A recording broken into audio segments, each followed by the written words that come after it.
దేవుని నామమునకు మహిమ కలుగునుగాక. మీ అందరికి కూడా హృదయపూర్వక వదనాలు. ఒక చిన్న రిక్వెస్ట్ ఏంటంటే కొంచెం పురుషులు ఎదురుకు వచ్చేయండి. ఇదివల్ల ఇప్పటికే వెనకాల ప్లేస్ వారం కూడా మీ మధ్య గ్యాప్ లేకుండా ఎదురు చదువుకోనండి. కొద్దిగా ఉదయం మధ్యాహ్నం ఆరాధన ఉండదు కాబట్టి అని ఇప్పుడు ఎక్కువ మంది కాబట్టి ఎదురు చదువుకొని కూర్చుంటే ఎందుకంటే వాక్యంలోకి వెళ్ళాక మళ్ళీ డిస్టర్బెన్స్ లేకుండా ఉంటుంది. దయచేసి ఎవరు స్త్రీలు ఎదరికి వచ్చేయడమ్మా, ఎదరకాన అంతా ఖాళీ ఎదర జరగాలి, త్వరగా వచ్చేయాలి.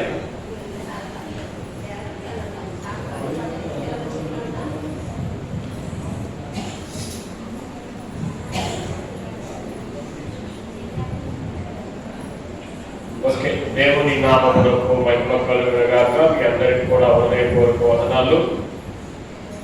ప్రార్థన చేసుకొని ఈనాటి వాక్య ధ్యానంలో ముందుకు వెళ్దాం.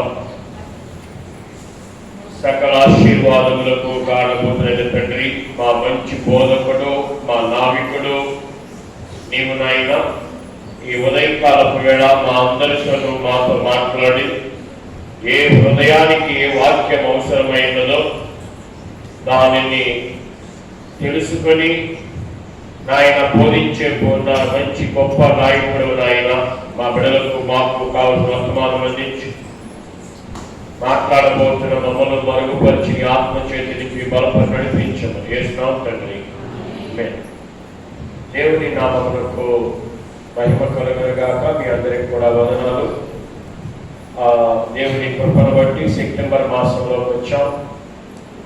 యాక్చువల్గా ఈరోజు బ్రహ్మలారాధన ఉండాలి, కానీ ఆల్రెడీ అనౌన్స్మెంట్ చేసి ముందులే వచ్చే వారంలో చక్కగా మన 6 దినాలు కూడా మనం సిద్ధపడి ముందుకు వెళ్దాం. విజయవాడలో పర్ణశాల పండుగ సందర్భంగా కార్యక్రమాన్ని కొంత పోస్ట్ పోన్ చేయడం జరిగింది. అలాగే వాక్య అంశంలోకి ముందుకు వస్తారు. మన మంచి గురువు యేసుక్రీస్తు వారు ఎలా గురువుగా మనకి బోధిస్తాడు. ఈ అంశం తీసుకోవడానికి కారణం ఏంటంటే సెప్టెంబర్ 5వ తారీఖు టీచర్స్ డే అంటారు. అంటే తెలుగులో చెప్పాలంటే గురువుల దినోత్సవం. డాక్టర్ సర్వేపల్లి రాధాకృష్ణ యొక్క జన్మదినోత్సవాన్ని స్వతంత్రించుకొని 1961వ సంవత్సరం దగ్గర నుండి సెప్టెంబర్ 5వ తారీఖున టీచర్స్ డే. మన దగ్గర కూడా మంచి టీచర్లు ఉన్నారు, మన సంఘంలో కూడా మంచి గురువులు ఉన్నారు. ఆల్రెడీ ఒకప్పుడు మేము ఎంఎస్సి బీడీ చేసి బోధించిన వారు. కాబట్టి ఏదేమైనా మరి ఈ అంశాన్ని తీసుకున్నారు ఏదని మీరు అనుకోవచ్చు. ఎందుకంటే ఏ సందర్భాన్ని బట్టి ఆ సందర్భం బైబిల్లో మనకి గురువుగా ఎవరున్నారు. కాబట్టి ఈ లోకంలో విద్యార్థులకు ఆ పాఠాలు బోధించేది గురువు గారైతే మరి ఆ గురువు గారికి ఆ ఫిలాసఫర్కి ఆ శాస్త్రవేత్తలకి జ్ఞానాన్ని అందించిన వాళ్ళెవరు? దేవుడే. మరి కాబట్టి సర్వేపల్లి రాధాకృష్ణ సెకండ్ మన యొక్క భారతదేశం యొక్క 2వ అధ్యక్షుడు జవహర్లాల్ నెహ్రూ తర్వాత. కాబట్టి ఆయనను పురస్కరించుకొని ఈ యొక్క సెప్టెంబర్ 5 మనకి టీచర్స్ డేగా ప్రకటించడం జరిగింది.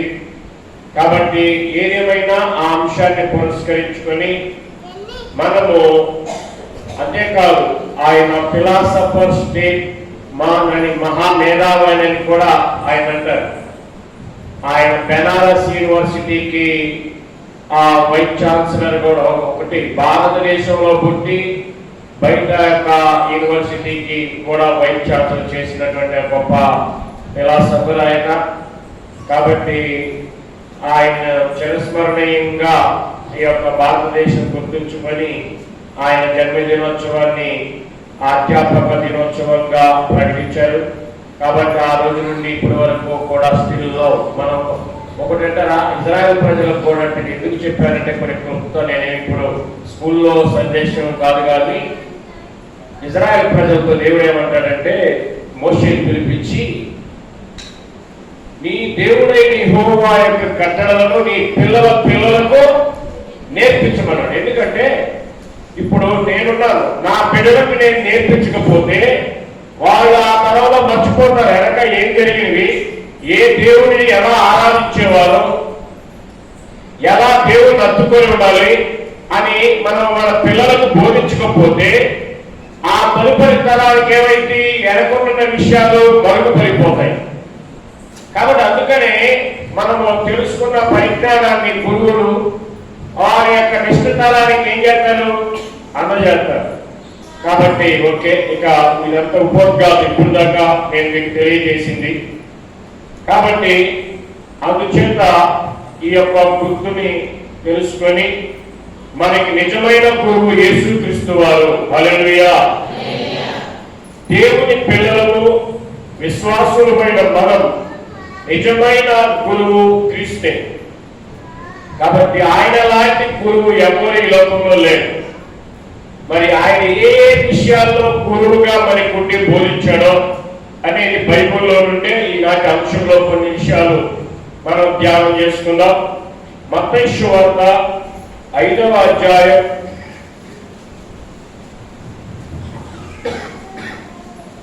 3వ వాక్యాన్ని చూపించి మొదటనే మత్తయి సువార్త 23:10 అంశంలో మత్తయి 23.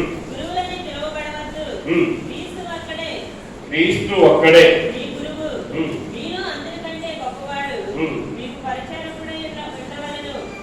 చాలా మీరు గురువులని పిలవవద్దు, క్రీస్తు ఒక్కడే మీ గురువు, మీ అందరికంటే గొప్పవాడు మీకు పరిచారకుడు అయ్యారు. ఇప్పుడు మేము ప్రిన్సిపల్ని, నేను పెద్దవాడిని, మీరందరూ నాకు లోబడి ఉండాలి అంటుంటారు ఈ లోకంలో హై స్టేజ్లో ఉన్నవారు.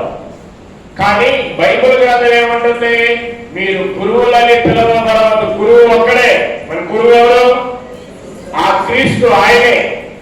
కాబట్టి ఆయనే మనకి మంచి గురువు. అంటే నీవు పుట్టిన దగ్గర మొదలుకొని చనిపోయే వరకు ఏ దశలో నీకు ఏం కావాలో, నువ్వు ఎలా జీవించాలో, ఎలా బ్రతకాలో అన్ని నీ గురించి ఆలోచన చేసే యొక్క గురువు ఎవరో ఆయనే. కాబట్టి అలాగే పూర్వవాక్యాన్ని సంతరించుకొని కొరింథీయులకు రాసిన పత్రిక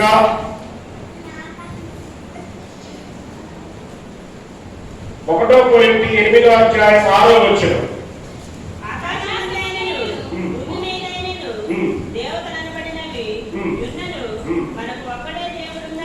మనకు ఒక్కడే దేవుడు ఉన్నాడు, ఆయన తండ్రి. ఆయన నుండి సమస్తమును కలిగెను.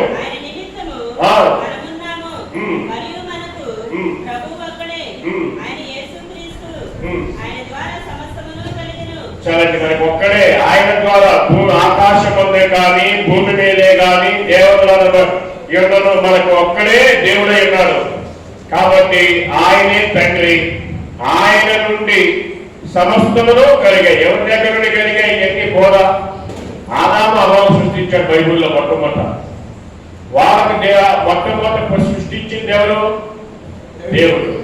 మరి ఇలా కంటిన్యూషన్ చైన్ అనేది దేవుని దగ్గర నుండి బోధ అనేది ప్రారంభించబడేది. జ్ఞానము మనిషి ఏ విధంగా జీవించాలి, ఏ విధంగా ముందుకు వెళ్ళాలి అనేది.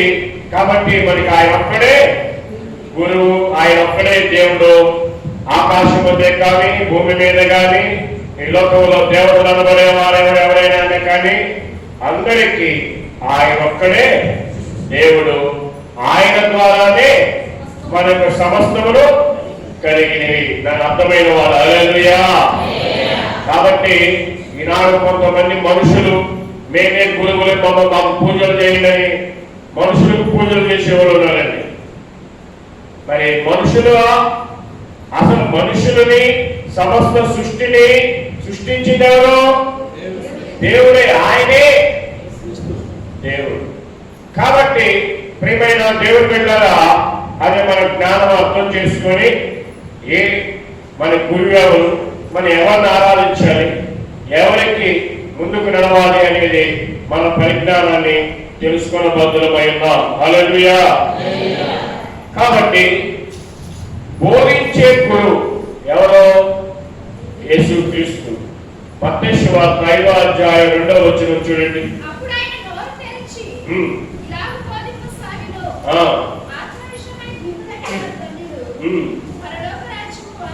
చదమ్మా. సందర్భం ఏంటి? అప్పుడు ఆయన నోరు తెరిచి ఇలాగూ బోధింపసాగి. మనకి బోధించే బోధకుడు దేవుడే.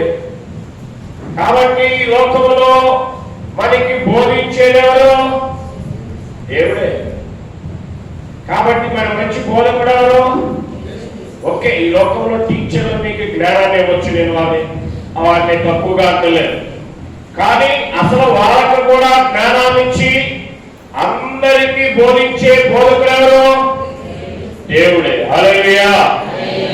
కాబట్టి తండ్రి దగ్గర నుండి వినిన సంగతులన్నిటినీ ఏది దాచకుండా నీకు నాకు ఈ లోకంలో బయలుపరిచిన దేవుడు మన దేవుడు. హల్లెలూయా. ఆ యేసుక్రీస్తు వారికి తండ్రి దగ్గర నేర్చుకున్నాడు. ఆ తండ్రి దగ్గర నేర్చుకున్న విషయాలన్నిటినీ ఏది ప్రతి ఒక్కటి కూడా నీకు నాకు ఈ లోకంలో బయలుపరిచాడు. హల్లెలూయా. ఆయనే చెప్పాడు. యేసుక్రీస్తు వారు కూడా అండి ఏమని, నేను గొప్పవాడిని, నేనే మంచి గురువుని అని అనలేదు. నేను నా తండ్రి వలన నేను సంగతులను మీకు బోధిస్తున్నాను అంటాడు. యోహాను సువార్త 15వ అధ్యాయం 15వ వచనంలో చూడండి.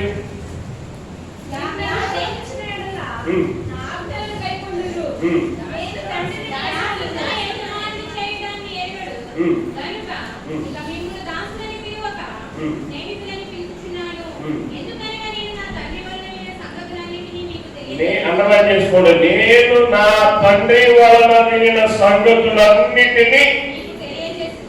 అంటే యేసు ప్రభు వారు కూడా ఎక్కడి నుంచి తెలుసుకున్నాడు?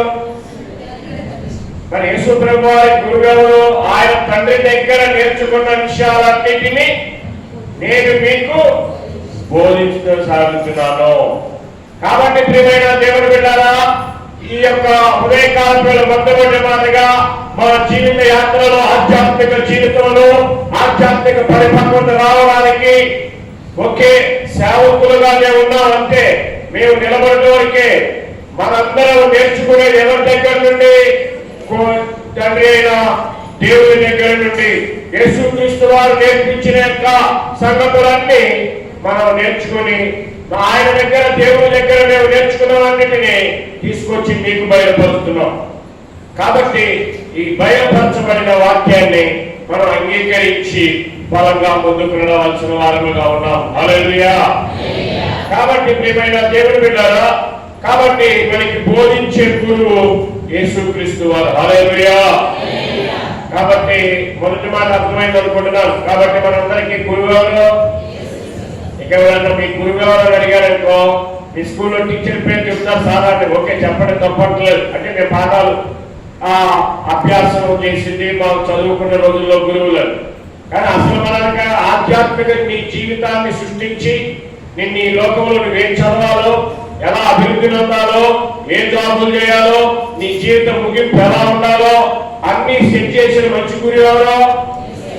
దేవుడు. కాబట్టి ఆ గురువు దగ్గర నుండి నువ్వు నేను జీవిత పాఠాలు నేర్చుకొని జీవితంలో ఎలా ముందుకు వెళ్ళాలో, ఎలా ముందుకు రావాలో తెలుసుకోవాలి. అర్థమైన వాళ్ళు. హల్లెలూయా. హల్లెలూయా. అలాగే మనందరికీ నేర్పించే గురువు. మొదట ఏం చేశారు యేసుప్రభు వారు? ఏం చేశారు? బోధించారు. అర్థం చేసుకోవాలి. హల్లెలూయా. రెండవది నేర్పించారు. చిన్నప్పుడు టీచర్లు ఏం చేస్తారు? ఎల్కేజీలో ఆరు పట్టి దిద్దుతారు. అప్పుడప్పుడు దైవజనుల దగ్గర మా దగ్గరకు వచ్చి ఆ అభ్యాసం చేయాలంటే అక్షరాభ్యాసం చేయండి, ఫస్ట్ గారు ప్రార్థన చేయండి, మా ఊరు స్కూల్ పోతున్నాడు అంటే ఏం చేస్తాం? ఫస్ట్ ఆ గాడ్ అని చెప్పారు, జీసస్ అని దేవుడికి రాసి దిద్దుతాం. మొదటి ఎందుకు? మొట్టమొదటి ఆయన బోధకుడు, ఆయన మనకి నేర్పించేవాడు. కాబట్టి ఆయన దగ్గర మనం నేర్చుకోవాలి. ఎవరి దగ్గర నేర్చుకోవాలి? దేవుడి దగ్గర. దైవజనులుగా మేము మోకాలు వేసి ఆయన దగ్గర అయ్యా మాకు ఈ అంశం ఏంటి మాకు బయలుపరిచి నేర్పించు అని ఆయన దగ్గర మేమేం చేయాలి? నేర్చుకునే వారమై ఉండాలి. ఆ నేర్చుకునే విషయాలను తిరిగి మీ దగ్గరకు వచ్చి బయలుపరచడం జరుగుతుంది. కాబట్టి ప్రియమైన దేవుని బిడ్డల మత్తయి సువార్త 11వ అధ్యాయం 29వ వచనం, నేర్పించే గురువుగా ఏ విధంగా ఉన్నారో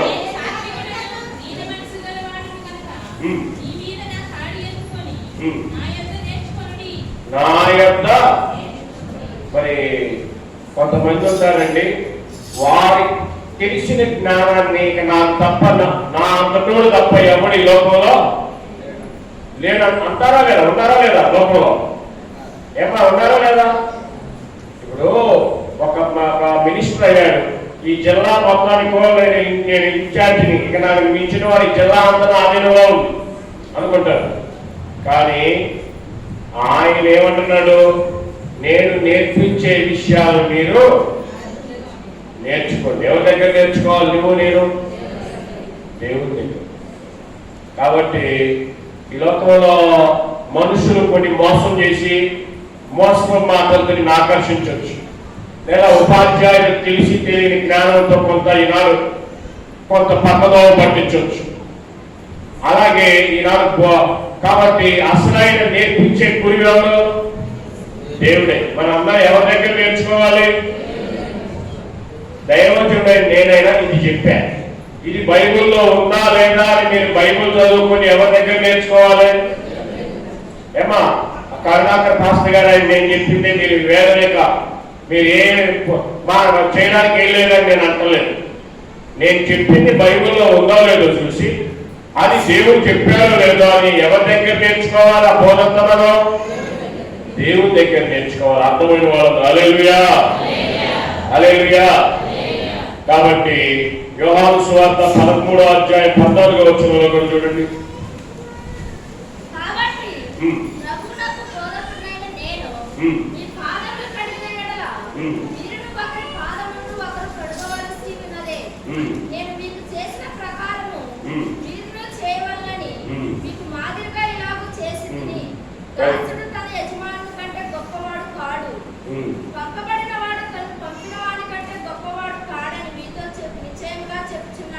చాలా మా ప్రియమైన దేవుని బిడ్డలారా, యేసు ప్రభు వారి పాదములు కడిగి పై వస్త్రాలు వేసుకొని ఆ బోధకుడు ప్రభు అని మీరు నన్ను పిలుచుచున్నారు, నేను బోధకుడును ప్రభువును గనుక మీరిట్లు పిలుచుట న్యాయమే. కాబట్టి మనందరికీ నేర్పించిన యేసు ప్రభు వారు ఆ పాదాలు కడిగాడు, శిష్యుల పాదాలు. ఎందుకు కడిగాడు? మీరు మీ కిందున్న వారి పాదాలనే కడగాలి అంటే తగ్గించుకొని నేనేం చేశానో మీరు కూడా అది చెయ్యండి అని నేర్పించాడు. అందుకనే ఆ యొక్క విషయాన్ని తలంచుకొని ప్రతి సంవత్సరం మనము బాప్తిసం తీసుకున్న వారిని ఆ క్రమాన్ని మనం అనుసరిస్తున్నాం. కాబట్టి ఆయన మనకి నేర్పించాడు. యేసుక్రీస్తు వారు పాదాల గడిగి ఏం చేశాడు? ఇలా చేయండి అని బోధకుడుగా ఏం చేశాడు? ఆయన మనకి నేర్పించాడు. ఆయన నేర్పించిన విషయాలను మనం ఏం చేయాలి? తెలుసుకొని ముందుకు నడవాలి. మన నెక్స్ట్ తరానికి ఏం చేయాలి? వాటిని నేర్పాలి. హల్లెలూయా. కాబట్టి రెండో విషయం ఏంటి? మనకి నేర్పించే గురువు ఎవరు? మొదటి బోధించేవారు ఎవరు? దేవుడే. రెండో నేర్పించేది దేవుడే. హల్లెలూయా. ద్వితీయోపదేశకాండం 4వ అధ్యాయం 10వ వచనంలో చూడండి. ఇశ్రాయేలు ప్రజలతో దేవుడు ఏం చెప్తాడు?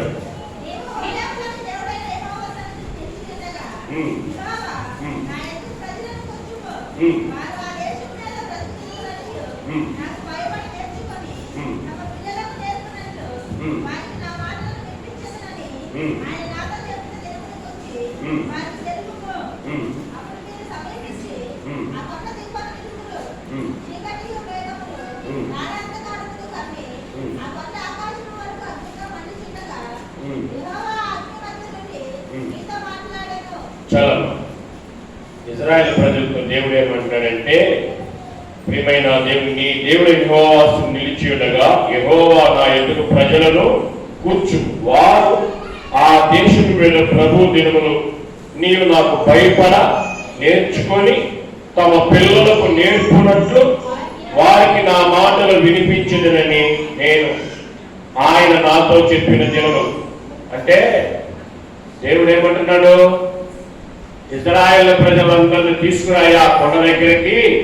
వారందరూ నాకు భయపడి నేను నేర్పిన విషయాలని వారి పిల్లలకు తెలియజేస్తారు. అర్థమవుతుందమ్మా?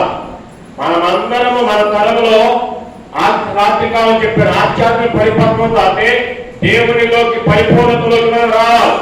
వచ్చి ఆ నేర్చుకున్న విషయాలని మన బిడ్డలకి మనం ఏం చేయాలి? నేర్పించాలి. మరి దేవుడు కూడా అదే అన్నాడా? రామాను రండి, ఇజ్రాయేల్ ప్రజలందరినీ కూర్చోండి అక్కడ, వారందరూ నాకు భయపడి నేను నేర్పించే విషయాలు నేర్చుకొని నెక్స్ట్ వాళ్ళ పిల్లలకి ఏం చేయాలి? వాటిని నేర్పాలి. మనం నేర్చుకున్నామా? అరే మామయ్య నీ పూజ మాట ఎలా కాదు మామయ్య. కాబట్టి మన పిల్లలు ఎలా పెట్టుతున్నాం? వాడు పూజ మాట మాట్లాడుతూ అలా మూసిపోయి అబ్బో అబ్బాయి అంత మాట మాట్లాడాడు. కానీ మనం నేర్పించే బోధ మంచి బోధ నేర్పిస్తున్నామా లేదా చెడ్డ విషయాలు నేర్పిస్తున్నాం? కొన్నిసార్లు మనల్ని బట్టి మన పిల్లలు నేర్చుకుంటారు. ఇప్పుడు ఒక టీచర్ యొక్క పిల్లలు ఎందుకు బాగా చదువుకొని విదేశాలకు వెళ్ళిపోతున్నారు, పెద్ద పెద్ద చదువుల్లో ఉంటున్నారు? ఆ టీచర్ అనేది ఒక క్రమశిక్షణ పిల్లలకి నేర్పిస్తూ తన క్రమశిక్షణ కలిగి ఉంటుంది. కాబట్టి వాళ్ళ పిల్లలకు అదే క్రమశిక్షణ నేర్చుకొని విద్యాభ్యసించి వృద్ధికి వెళ్తున్నారు. అదే ఇంట్లో గేదెలు కాసుకునే యొక్క తల్లిదండ్రులు పిల్లలు ఉన్నారనుకో, వాళ్ళు అలాగే ఊడిపోతున్నారు, అద్దరుగానే ఊడిపోతున్నారు. కారణము ఆ తల్లిదండ్రులు ఆ పిల్లలకి ఈ విధంగా చదువుకోవాలి, ఈ విధంగా వెళ్ళాలని గైడ్ చెప్పలేకపోవడం ద్వారా వారు ముందుకి కొనసాగలేకపోతున్నారు. కాబట్టి మన గురువు అయిన దేవుని దగ్గర మనం నేర్చుకున్న విషయాలని మన పిల్లలకి ఏం చేయాలి? నేర్పించే విషయంగా ఆయన దగ్గర నేను నేర్చుకోవాలి. నేర్చుకున్న విషయాలు మన పిల్లలకి ఏం చేయాలి? వాటిని నేర్పాలి. హల్లెలూయా. కాబట్టి రెండో విషయం మీకు అందరికి అర్థమైంది అనుకుంటున్నాను. హల్లెలూయా. ఎన్నో విషయాల గురించి యేసు ప్రభువు ఈ లోకంలో ఉండగా ప్రేమ, క్షమాపణ, తగ్గింపు ఇలా చెప్పుకుంటూ పోతే ఎన్నో విషయాల్ని యేసుక్రీస్తు వారు అనేక ప్రసంగాల ద్వారా మనకి తెలియజేశారు. కాబట్టి నీవు నేను ఆయన దగ్గర పాదాల దగ్గర నేర్చుకొని వాటిని మనం అమలుపరిచి మన బిడ్డలకు వాటిని నేర్పించే విధంగా ఉండాలి. హల్లెలూయా. అలాగే ఈ గురువు గారు అప్పుడప్పుడు పిల్లల్ని ఏం చేస్తారు? విద్యార్థులు టీచర్ ఏం చేస్తారు? తప్పు చేస్తే కొడతారు. ఆ కొట్టకపోతే వాళ్ళు భయం ఉండదు. బైబిల్ గ్రంథంలో కూడా కుమారుని సామెతల గ్రంథంలో ఉంటుంది, కుమారుని బెత్తముతో శిక్షించము అని. మీ కుమారుడు తప్పు చేశాడు, ఆ తప్పు చేస్తే నువ్వు కొడితే రెండోసారి ఆ తప్పు చేయడు. ఆ పనిలో అదే కదా, ఓకే. కానీ ప్రొసీడ్ అన్నావు అనుకో, ఇంకో రెండు తప్పులు చేస్తారు ప్రొసీడ్ అయ్యి. ఎవరు? మీ పిల్లలు. అదే మొదట తప్పు చేసినప్పుడు పిల్లవాడిని మనం గర్తించినప్పుడు ఆ పిల్లవాడు ఆ తప్పును ఏం చేసుకుంటాడు? సరి చేసుకుంటాడు. కాబట్టి మూడోది ఏంటి? గురువు ఏం చేస్తాడు? శిక్షిస్తాడు. ఈనాడు ఈ మధ్య టీచర్ల తందానికి భయపడుతున్నారు. ఎందుకంటే స్కూల్లోనో తంతే ఒక అమ్మాయి ఆత్మహత్య చేసుకుందని ఆ స్కూల్ దగ్గర పోయి పిల్లలందరూ ధర్నా చేస్తున్నారు, ఊరేసుకొని తెచ్చిపోయిందని. అందుకని బోధంతా ఫ్యాషనేటివ్ అయిపోయింది. ఇదివరకు రోజుల్లో శిక్ష ఎక్కువగా ఉండేది, క్రమశిక్షణ వచ్చేది, విద్యార్థులు చక్కగా బోధించేవారు, ముందుకు వెళ్ళారు విద్యార్థులు. కానీ నిజమైన గురువు ఏం చేస్తాడంట? శిక్షిస్తారు. యేసు ప్రభువు వారు అదే చెప్పాడు. ఒకసారి చూపెడతారు చూడండి. మనకి తప్పు చేసినప్పుడు ఆ మత్తయి సువార్త 2వ అధ్యాయం 12వ వచనంలో, మత్తయి 2:12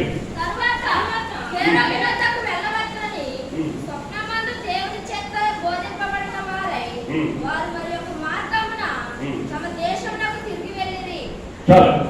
అక్కడ ఏసేపు ఆ జ్ఞానులు క్రమశిక్షణలో పెట్టాడు జ్ఞానుల్ని. అంతకు ముందు ఏమనుకున్నారు? వారు తప్పుదావలో పోయారు, క్రమశిక్షణ లేదు అంతకు ముందు.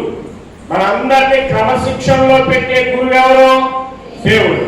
మరి జ్ఞానులు మొట్టమొదటి వారు కూడా జ్ఞానాన్ని బట్టి మొదట తప్పుడు దోవలో వెళ్ళి హేరోదు దగ్గరికి వెళ్ళారు. కానీ తర్వాత దేవుడు వారికి బయలుపరిచి వారి స్వదేశానికి క్రమంగా వెళ్ళారు.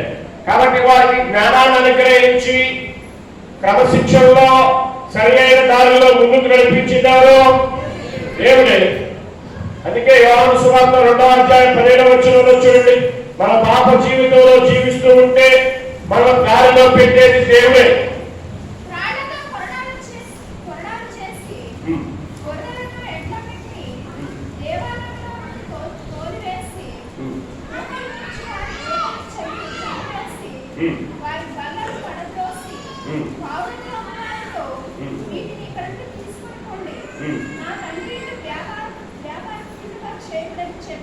నా తండ్రి ఇల్లు వ్యాపారంగా లేదు అంటే శిక్షించారా? క్రమశిక్షణ తీసుకొచ్చారా లేదా?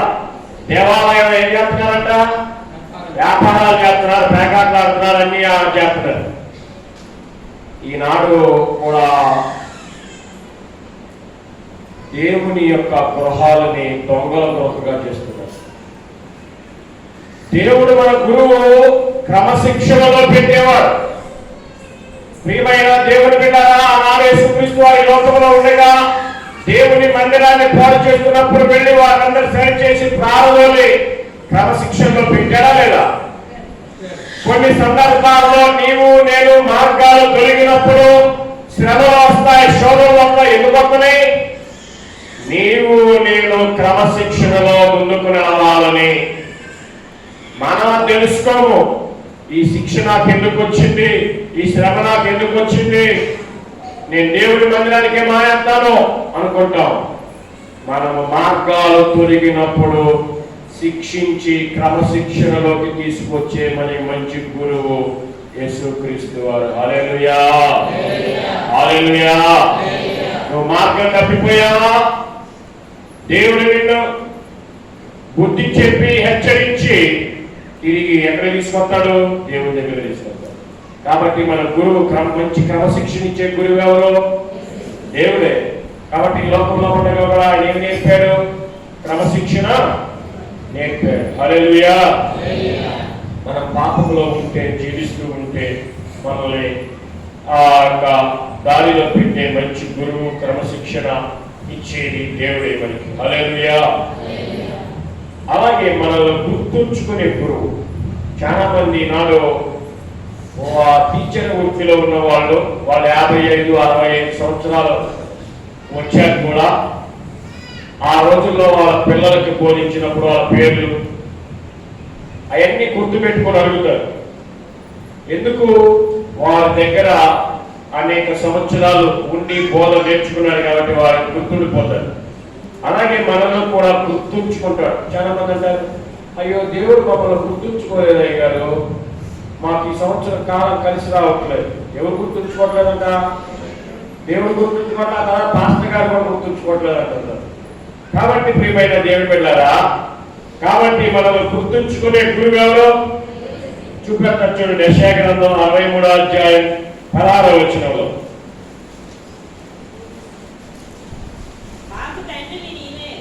మాకు తండ్రివి నీవే,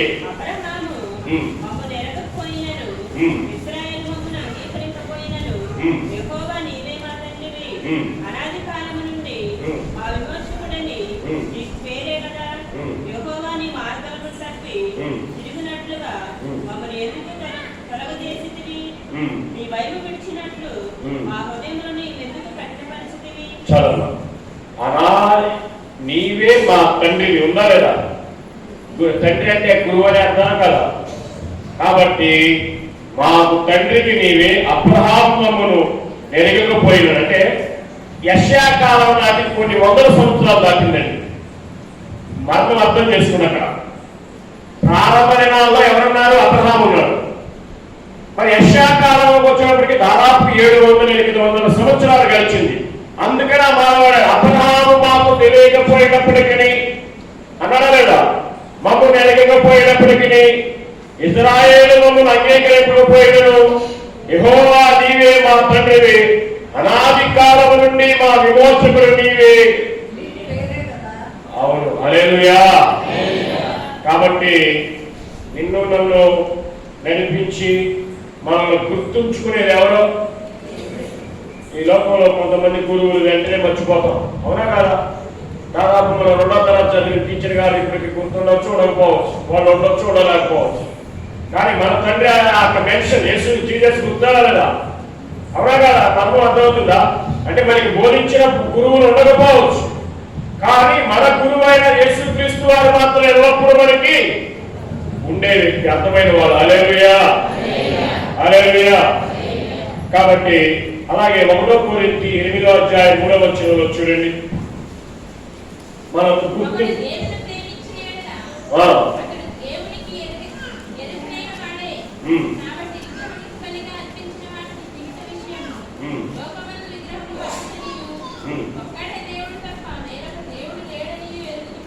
చాలండి. ఒక్కడే దేవుడు తప్ప వేరొక దేవుడు లేదని ఎరుగుదము.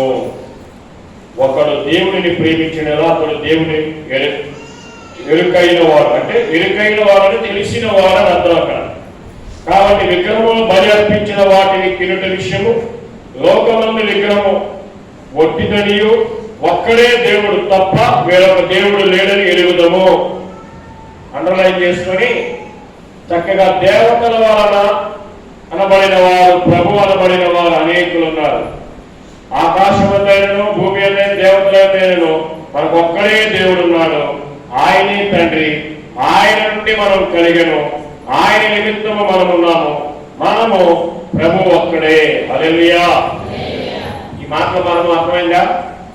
కాబట్టి ఈ లోకంలో విగ్రహాలు, నేను ఎవరిని దూషించను, ఎవరిని మనం అనకూడదు, కానీ బైబిల్ చెబుతుంది ఒక్కడే దేవుడు, ఆయనే తండ్రి, ఆయన ద్వారానే మనం నేర్చుకోవాలి. హల్లెలూయా, హల్లెలూయా. కాబట్టి యేసు అనే గురువు ఎప్పుడు మనల్ని గుర్తుపెట్టుకుంటాడు, అవునా కదా? ఈ లోకంలో కొంతమంది గురువులు మన పాఠాలు నేర్పిన వాళ్ళు గుర్తుపెట్టుకోకపోవచ్చు, వాళ్ళ మైండ్ మెమరీ పోవటమే. కానీ మన గురువు, మన తండ్రి పలాని కరుణాకర్ పాస్టర్ గారేమో ప్రపంచంలో ఉన్న కోట్ల మంది యొక్క అందరినీ తెలిసిన వారా కాదా? దేవుడు తెలిసిన వాడే, అర్థమైన ఆ నమ్మిన వాళ్ళందరూ. హల్లెలూయా. కాబట్టి మన గురువు అందరినీ గుర్తు పెట్టుకునేవాడు. హల్లెలూయా. అంతేకాదు మన గురువు పక్షపాతం లేనివాడు. ఏం లేనివాడండి? స్కూల్లో ఎవరన్నా ఒక టీచర్ గారు ఉన్నారనుకోండి, ఆ టీచర్ గారి యొక్క పిల్లలు ఉన్నారనుకోండి, ఏదన్నా పార్టిసిపేట్ చేసే వాటిల్లో ఎక్కువగా ఏం చేస్తారు? మా యొక్క వేణుని ఎలా ఫలాని రోహిత్ అనేవాడు ఫలానా అంటున్నారు, అయ్యా వాళ్ళ అమ్మ టీచర్ అయ్యా, అందుకే వాళ్ళు మొదలు పెట్టుకుంటున్నారు అంటారు. ఏం చూపెడతారు అక్కడ? పక్షపాతం. ఈ లోకంలో ఉంటుంది ఎక్కడో కొత్త, అంటే 100% ఎవరు యథార్థవంతులు కాదు. Every man not perfect. ఎవరి మనుషులము ఎక్కడో ఒకటి నా అనేది ఉంటుంది ఈ లోకంలో ఉన్నంత వరకు. అక్కడ ఈ లోకంలో గురువు అనేవాడు ఎవరికి న్యాయం చేయలేదు. కనిపించండి, పలానా మాస్టర్ మంచోడు రాని 90 మంది అంటే ఒక 10 మంది అంతా కానీ ఏం మంచోడు లేదు అనేవాళ్ళు ఉంటారా? ఉండరా? ఎందుకు? ఈ లోకంలో మనిషి అన్నాక ఎక్కడో ఒక చోట పక్షపాతము, స్వార్థము, ఏదో ఒక లోపాలు మనిషి కాబట్టి ఏదో ఒక లోపాలు మనలో ఉంటాయి. కానీ మన దేవుడు పక్షపాతి మాత్రము కాదు. మన దేవుడు పక్షపాతము చూపించే గురువు. ఒకసారి 1 పేతురు 1వ అధ్యాయం 17వ వచనం. 1 పేతురు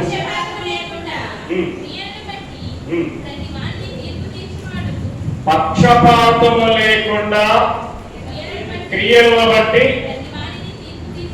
ప్రతి వానికి తీర్పు తీర్చువాడు తండ్రి అని మీరు ఆయనకి ప్రార్థన చేయాలి. హల్లెలూయా. పక్షపాతము లేకుండా తీర్పు తీర్చువాడు ఆయనని, తండ్రి ఆయనని, ఆయనకి మీరు ప్రార్థన చేస్తున్నారు. మనం అర్థమైందా? రిఫరెన్స్ చూసుకోండి చక్కగా మరి. కాబట్టి మనకి ఆ మన దేవుడు పక్షపాతం చూపెడతారా? మొన్నొచ్చి ఒక ఆయన అంటున్నాడు, ఏమండి మా తల్లి గారికి 6 పిల్లలు అండి, నేను పెద్దవాడినండి, వాళ్ళ పెళ్లిళ్ళు చేసే వరకు కూడా అన్ని కుటుంబంలో నేనే దగ్గరుండి చదివించాము, వాళ్ళకు పోషించాం. ఒకడు డాక్టర్ అయ్యాడు, ఒకడు ఇంజనీర్ అయ్యాడు, వాళ్ళు బాగా ఉన్నతిలో ఉన్నారు. మా అమ్మ 30 లక్షలు విలువ చేసే ఆస్తిని మరి నేను ఇంత కష్టపడి వాళ్ళకి చేదోడుగా ఉండి అందరికి పెళ్లిళ్ళు అయ్యే వరకు నేను కలిసి ఉమ్మడి కుటుంబంగా ఉండి పోషించాను. కానీ ఆస్తి 30 లక్షలు సమభాగాలు కాకుండా వాళ్ళకే పెట్టిందండి. అందుకని నేను చనిపోయిన రోజు కూడా బాగాలేదండి. కానీ ఇక ఏదో అస్థికలు గడిపినప్పుడు దోషం లేకుండా నాకు పోదాం అనుకుంటున్నాను అంటున్నాడు. ఆయన బాధ ఆయన చెప్పుకున్నాడు. ఏంటి, కుటుంబ వ్యవస్థలో నన్ను అన్యాయం చేసింది మా అమ్మ అనే భావం అంతలో ఆస్తి ఇవ్వలేదండి. అంటే ఈ లోకంలో ఎంత తల్లి అయినా తండ్రి అయినా ఎక్కడో ఒక చోట ఏముంటుంది, ఉండదా? కానీ మొన్న ఒక రోజు ఒక సమాజ అభివృద్ధి గురించి మీటింగ్ లో ఒక ప్రశ్న వేస్తున్నారు. ఈనాడు ఆడపిల్లల్ని పురుషుల్ని సమానంగా చూస్తున్నారా అంటే కొంతమంది సమానం చూస్తున్నారు. యారు చూస్తున్నారు? ఇప్పుడు ఎంబీబీఎస్ సీట్ వచ్చింది అమ్మాయికి, మరి పంపిస్తారా, ఖర్చు అయితే పెళ్లి చేసి పంపిస్తారా అంటే కొంతమంది అన్నారు, అయ్యారు ఒక ఇంటికి పోయేదేగా, ఎందుకు ఈ ఖర్చు తీస్తే ఆమె మళ్ళీ ఎంబీబీఎస్ చదివితే మళ్ళీ డాక్టర్ తీసుకొని పెళ్లి చేయాల్సి వస్తుంది, ఎందుకు వచ్చింది బాధ అంటారు. కాబట్టి ఎక్కడో ఒక చోట ఈనాడు పక్షపాతం. కానీ ఇప్పుడు అవ్వాలన్నారు ఈ రోజు ఇద్దరే కాబట్టి సాధారణంగా సమానంగా చూస్తున్నారండి. ఇప్పుడు వాళ్ళకి కొంతవరకు మార్పు వచ్చిందండి వెనక రోజుల కన్నా అంటారు. కాబట్టి ఈ లోకంలో మనుషులు ఏం చూస్తున్నారు, ఏదో ఒకసారి పక్షపాతం చూస్తారు. కానీ మనం బైబిల్ నేను చూపించాను లేదా, మన దేవుడిలో ఏం లేదు. కాబట్టి కరుణాకర్ పాస్టర్ గారికి ఒక రకంగా దేవుడు చూస్తాడా, విశ్వాసులకు ఒక రకంగా చూస్తాడా? మనిషినైన నేను అందరినీ చూడలేకపోవచ్చు 100 మంది ఉంటే, కానీ దేవుడిలో మాత్రం మనం ఆరాధించే దేవుడిలో మాత్రం ఏమి లేదు, పక్షపాతం లేదు. అర్థమైన వాళ్ళందరూ హల్లెలూయా. మన గురువులో ఏమి లేదు లక్షణం, పక్షపాతం లేదు. హల్లెలూయా. కాబట్టి దేవుడి సందులో కొంతమంది బాగా చదివే వారిని బాగా ముందు పెడుతుంటారు. కాబట్టి వాళ్ళలో పక్షపాతం ఉంది. కానీ మన గురువు గారు, మన తండ్రి ఏ భేదం లేకుండా, పక్షపాతం లేకుండా ఆయన పాపి అని, పరిశుద్ధులని, అపవిత్రులని, నీతిమంతులని తేడా లేకుండా, ఏ తేడా లేకుండా ప్రేమించే దేవుడు. హల్లెలూయా. కాక నేను మా తమ్ముడు చదివాడు పాత్ర, సువార్త పాత్ర, వ్యభిచార స్త్రీ వచ్చింది. అందరూ ఏమన్నారు, ఆమె రాళ్ళతో కూడా చంపాలన్నారు. కానీ దేవుడు ఆమె వ్యభిచారి అని నిందించాడా? ఆమె కూడా దేవుని ప్రేమను ఏం చేశాడు, దేవుడు చూపించాడు. హల్లెలూయా. కాబట్టి మన దేవుడిలో పక్షపాతం ఉందా? లేదు. మత్తయి సువార్త 5వ అధ్యాయం 45వ వచనంలో చూడండి.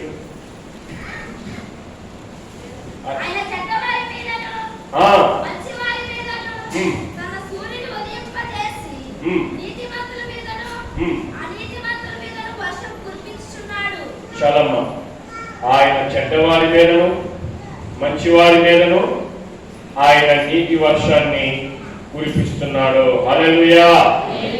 హల్లెలూయా. ఆయన చెడ్డవారి మీద కూడా ఆయన కృప చూపారు. ఏమండి, మేము ఇంత నమ్మకంగా ఉంటున్నాం, మాకు మేలు జరగట్లేదు, వారు ఎన్ని తప్పులు చేసినా కానీ వారికే కలిసి వస్తుందండి అంటున్నారు. కారణం ఏంటి?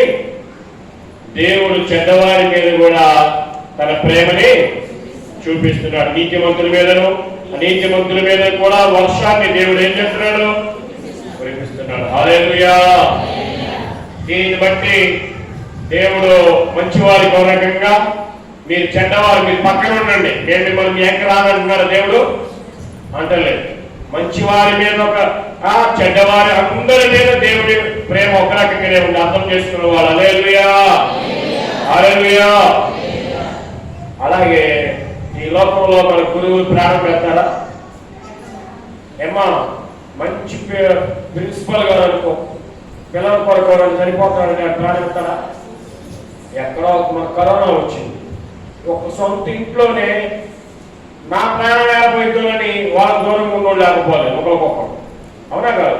మన ఒక దృశ్యం చూసి ఒక వ్యక్తి కరెంట్ షాప్ కొట్టింది. ఎప్పుడో మన ఈ మధ్య మన మోడీ గారు అమృత దినోత్సవ దినాన్ని పెట్టాడు కదా, ఒకటి జెండాలు కడతా, ఒక జెండాని, ఆ జాతీయ జెండాని కట్టడానికి పోయాడు, ఎక్కడ కరెంట్ కట్టబోయాడు, షాపు దగ్గర అక్కడ గోడ పగిలిపోయాడు, భార్య ఎచ్చులో పోలిపోయాడు, బాబాతుంది కానీ దూరంగా పడిగెత్తుకెళ్తున్నారు, లాక్కొస్తున్నారు ఒకళ్ళు. ఎందుకు? ప్రేమ ఉంటే ఉండొచ్చు, ఆ వ్యక్తి చనిపోయాడు, మరి నువ్వు కూడా చనిపోవడానికైనా సిద్ధం అవుతారా? ఆ బాధ ఉంటే 4 రోజులు, వారం, సంవత్సరం ఉంటుంది, తర్వాత నా పని నేను అనుకుని చేసుకుంటాను. కానీ మన గురువు గారు ఏం చేశాడు? ప్రాణం పెట్టాడు మన కొరకు. హల్లెలూయా. ఈ లోకంలో ఏ గురువులు నీ కొరకు ప్రాణం పెట్టలేదు. మన మంచి గురువు యోహాను సువార్త 10వ అధ్యాయం 11వ వచనంలో చూడండి. నేను గొర్రెలకు మంచి కాపరిని, మంచి కాపరి గొర్రెల కొరకు. యేసు ప్రభువు మన కొరకు ప్రాణం పెట్టామా? యేసయ్య శిలువలో చనిపోయారా లేదా? మరి మన గురువు గారు మన కొరకు ప్రాణం పెట్టారా లేదా? పెట్టారు. హల్లెలూయా. 15వ వచనం చూడండి అదే అధ్యాయంలో.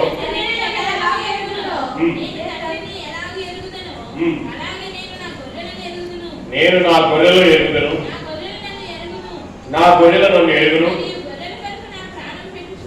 నా గొర్రెల కొరకు నేను నా ప్రాణము. చాలమ్మా. దేవుడు ఎవరో నీకు తెలుసు. ఇప్పుడు సీఎం జగన్ గారు అంటే తెలియని వాళ్ళు ఉన్నారు పిల్లలతో సహా. ఇప్పుడు ఎందుకు గవర్నమెంట్ వాళ్ళు ప్రతి చోట ఆయన ఫోటో ఉంటుంది, ప్రతి కార్యక్రమానికి ఆయన పేరు లాంటి. మరి జగన్ గారికి కొడిగలపూడిలో ఉన్న నేను తెలుసుంటారా? అడుగులు అసలు తెలియకపోవచ్చు. తెలుసా? ఏమో తెలుసా? తెలుసంటారా? తెలియదు. ఏ ప్రెసిడెంట్ గారు కూడా తెలియకపోవచ్చు, ఒక్కోసారి నాకు తెలుసు. ఎమ్మెల్యేకి తెలిస్తే జరగవచ్చు, సీఎం గారు జగన్ గారు.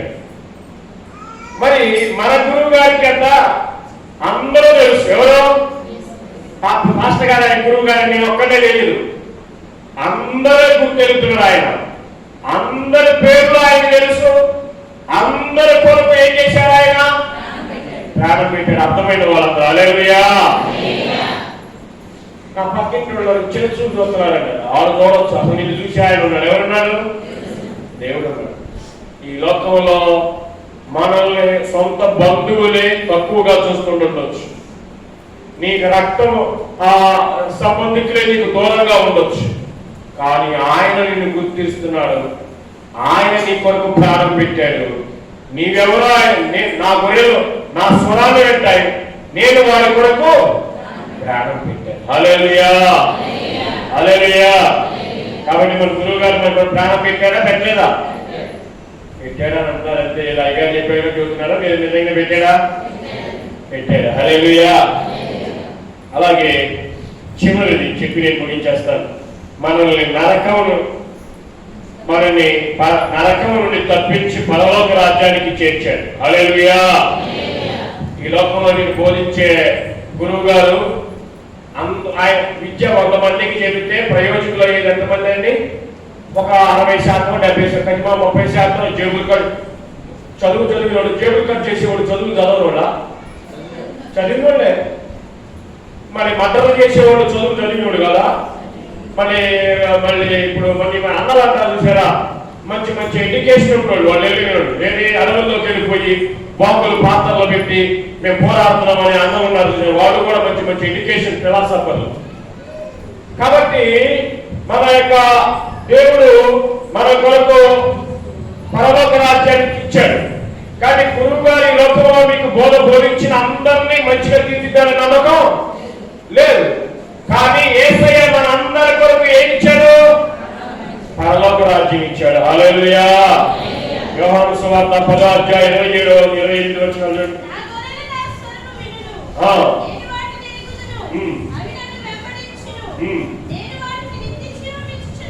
నేను వాటికి ఎటర్నల్ లైఫ్, నిత్య జీవితాన్ని ఇస్తున్నాను. హల్లెలూయా. నిత్య జీవం అంటే నిత్యం. ఇక్కడ నిత్యం పూజలు జరుగుతాయి అని అంటుంటారు. నిత్యము అంటే ప్రతిరోజు అన్నారు. నిత్య జీవం అంటే అక్కడ ఎప్పుడు నిత్యం ఏముంటుంది? జీవం ఉంటుంది. అంటే అది పరలోక రాజ్యం. హల్లెలూయా. కాబట్టి మన గొర్రెల కొరకు ప్రాణం పెట్టి ఆయన చివరికి ఏమి ఇస్తున్నాడు మనందరి కొరకు? పరలోక రాజ్యం. సంతోషం. ఈ మాటలో సంతోషం. హల్లెలూయా. ఏమండి పిలిచి మిమ్మల్ని ఆ పరలోక రాజ్యంలో కూర్చోబెడతానంటే సంతోషించాలా? కొంత స్మైల్ ఫేస్ కూడా రాట్లా. మహా పరలోకం ఎక్కడా అన్నట్టుగా చెప్తున్నారు. హల్లెలూయా. కాబట్టి మన గురువు గారు మనకు ఏమి ఇచ్చాడు? మన తండ్రి పూరి గుడిసి రేకుల షెడ్ ఇవ్వచ్చు, కానీ మా అసలు పరమ తండ్రి గురువు గారు నీకేమిస్తున్నాడు? పరలోక రాజ్యం. మా నాన్న ఏమి ఇచ్చాడులేండి, ఏదో చిన్న ఇల్లు ఇచ్చాడంట. ఈ లోకంలో మన తండ్రులు వారు ఇచ్చిన దాంతో మనం తృప్తిని ఉండాలి. ఏమి ఇచ్చాడని వారి మీద నిట్టూరిపోవచ్చు. మన పరమ తండ్రి నీకు అన్ని ఇచ్చేవాడు ఉన్నాడు. ఆయన నీకు ఒక ప్రాణం పెట్టాడు, ఆయన నీకు పరలోక రాజ్యము ఇచ్చాడు. హల్లెలూయా, హల్లెలూయా. అటువంటి గురువుని ఈ లోకంలో గురువులు చేసేది విద్య, ఆ యొక్క ప్రయోజకులుగా చేసి ఉద్యోగం చేర్చడం. కానీ అనగా గురువు పాత్ర ఏంటి? ఆ యొక్క విద్యను అందించి, ఇప్పుడు చదువుకునే వ్యక్తి ధ్యేయం ఏంటమ్మా, లక్ష్యం. చాలా మంది ఎందుకు చదువుకున్నారా అంటే, ఏమో మా అమ్మ పంపించింది కాబట్టి నేను ఇక్కడికి వచ్చాను అంటారా లేదా? కొంతమందికి ఉంటుంది, నువ్వరే నేను టీచర్ అవ్వాలి, నేను ఇంజనీర్ అవ్వాలి, లేదా నేను ఏరోనాటిక్ స్పేస్ ఇంజనీర్ అవుతాను. కానీ ఈ లోకంలో ఒక లక్ష్యాన్ని ఏర్పాటు చేస్తారు గురువు అంటే ఏం అవ్వాలో అనేది. ఈ లోకంలో గురువులు మిమ్మల్ని ఉద్యోగం వరకు తీసుకుపోతారు అంతే. కానీ మన గురువు గారు ఉన్నాడు చూసారా, యేసయ్యనే మన పరలోకానికి చేర్చి అసలైన శిశులైన పరమ గురువు. హల్లెలూయా. ఈ లోకంలో ఉద్యోగం ఏంటంటే నీకు సేఫ్టీ అంటే, నీకు డబ్బులు వస్తే ఉద్యోగం భద్రత అంతే. కానీ ఉద్యోగం వచ్చినంత మాత్రం పరలోక రాజ్యం అంటారా? మన అసలైన గురువు గారు ఉన్నారు, ఆయన నేను పరలోక రాజ్యం తీసుకుపోతారు. ఆ గురువును మనం తెలుసుకోవాలి. హల్లెలూయా. ఈ లోకంలో నీకు డబ్బు లేకపోయినా, ఆస్తిపాస్తులు లేకపోయినా, ఉద్యోగం లేకపోయినా, మన గురువు గారు ఉన్నాడు, అసలైన గురువు గారు. ఎక్కడ తీసుకుపోతాడు? పరలోకం. అది నిత్య జీవం, అది అక్కడికి శాశ్వతమైంది.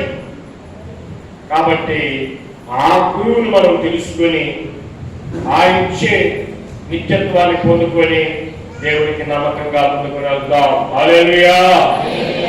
7 విషయాలు తెలియజేశానండి. నేను ఒక్కసారి రివ్యూ అంటే కొన్ని ఎన్నికకి ఇప్పటి వరకు మనం ఏం తెలుసుకున్నామని నేను మీకు తెలియజేసి ముగించేస్తున్నాను. అందరూ అటెన్షన్ లో ఉండండి. అంటే కొంత మానవ రీత్యా 45-50 నిమిషాలు వినగలుగుతాం. దాంట్లోనే మన ఆలోచనలు మీరు ఎక్కడ కూర్చున్న కొంతమంది ఇంటికాడికి వెళ్ళొచ్చుంటారు. ఒకసారి తెల్లారుతుంది, కళ్ళారు చల్లాలి, అయ్యారికి వదులుతున్నట్లేడని. కాబట్టి మన ఆలోచనలన్నీ కంట్రోల్లో ఉండవు. కాబట్టి విన్న విషయాలు 5 నిమిషాల్లో కొన్ని తెలుసుకొని ముగించేస్తున్నాను. ముందుకు వెళ్దాం. హల్లెలూయా. ఈనాటి అంశము మన యేసుక్రీస్తు వారి నిజమైన గురువు. హల్లెలూయా. ఆయన లాంటి గురువు ఎవరు లేరు. మరి ఆయన ఏ విషయాల్లో గురువుగా ఉన్నాడు అంటే, మొదటిది బోధించే విషయంలో గురువుగా ఉన్నాడు. నీకు నాకు ఆ మంచి విషయాలు బోధించే బోధకుడుగా ఉన్నాడు. అలాగే నేర్పిస్తాను అని వాక్యం రెఫరెన్స్ నేను చెప్పలేదు. రెండవది మాట్లాడి మనకి నేర్పిస్తాను అంటున్నాడు. అంటే మనకి దగ్గర ఉండి ఎలా ముందుకు వెళ్ళాలో, ఎలా కొనసాగిపోవాలో నేర్పిస్తాను అంటున్నాడు. మూడవది నిన్ను నన్ను క్రమశిక్షణలో తప్పు చేసినప్పుడు గద్దించి క్రమశిక్షణలో తీసుకొచ్చే గురువు ఆయన. నాలుగవది మనల్ని గుర్తుంచుకుంటాడు. ఈ లోపల గురువులు కొంతకాలం నేను గుర్తు పెట్టుకోవచ్చు, తల మర్చిపోవచ్చు, కానీ ఆయన మనందరినీ గుర్తుంచుకునే గురువు. నాలుగవది పక్షపాతం లేదు. ఏం లేదండి? పక్షపాతం చూపించినటువంటి గురువు. అలాగే ప్రియమైన దేవుని బిడ్డలారా, నిన్ను నన్ను క్రమశిక్షణలో కూడా పెట్టే గురువు. అలాగే ప్రియమైన దేవుని బిడ్డలారా, 6వది మన కొరకు ప్రాణం పెట్టాడు. 7వది ఏం చేశాడు? నిత్య జీవం, పరలోకం. హల్లెలూయా, హల్లెలూయా. మరి ఈ 7 విషయాలు గుర్తుపెట్టుకొని మన అసలైన శిశులైన పరలోక రాజ్యం తెచ్చే గురువు ఎవరో? దేవుడు. హల్లెలూయా. ఈ లోకంలో కొంతమంది గురువు దేవోభవ, మాతృదేవోభవ, ఆచార్య దేవోభవ అని గురువులకి నమస్కారం చేస్తారు. అది కొంతవరకు వాటిని గౌరవించడం. కానీ అసలైన గురువు మనం మొక్కాల్సింది ఈ లోకంలో దేవుడు ఒక్కడే. ఆ దేవుడు తప్ప ఈ లోకంలో ఎవరు మనుషులు దేవుడు కాదాడు. హల్లెలూయా. ఆ దేవుడిని మనం గురువుగా కలిగి ఆయన ఆరాధిస్తూ ఎక్కడికి చేద్దాం? అట్టి కృప దేవుడు మనకి ఇచ్చిన గాక. ఆమేన్. హల్లెలూయా. సాక్ష్యమిచ్చేదా మన స్వామి యేసు దేవుడను సాక్ష్యమిచ్చేదా సాక్ష్యమనగా గనిన వినిన సంగతులను తెలుపుటై సాక్ష్యమిచ్చు కొరకు నన్ను స్వామి రక్షి